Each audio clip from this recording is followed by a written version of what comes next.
nó mới kinh sẻ nữa cậu tên nó tận đây là dùng để mua giờ lấy từ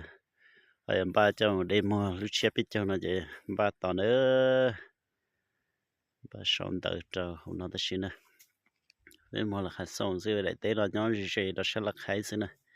tuần đợi ta là khai tôi tự đợi tôi tao nó bắt mình đừng cậu nát thì xí thế kể bắt mình đi lâu lại kể xí nè cho nè để lên thì nhưng ba sẽ để ôi giờ chỉ mua theo một trận ta là theo giờ khai xong đi trả lời tôi biết để cho nữa chính chữ thiết chỉ lo tới ra lo theo cái gì cần có có tí tiền bậy nữa rung câu liền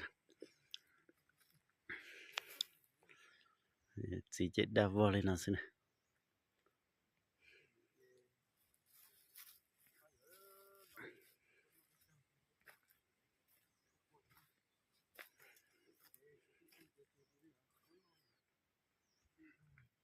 tí giờ xây vô bộ lý trà mình là bộ lý trà tuần họ là như tao đây bọn bạn đi chỉ cho chỗ tuần sẽ chờ lấy nè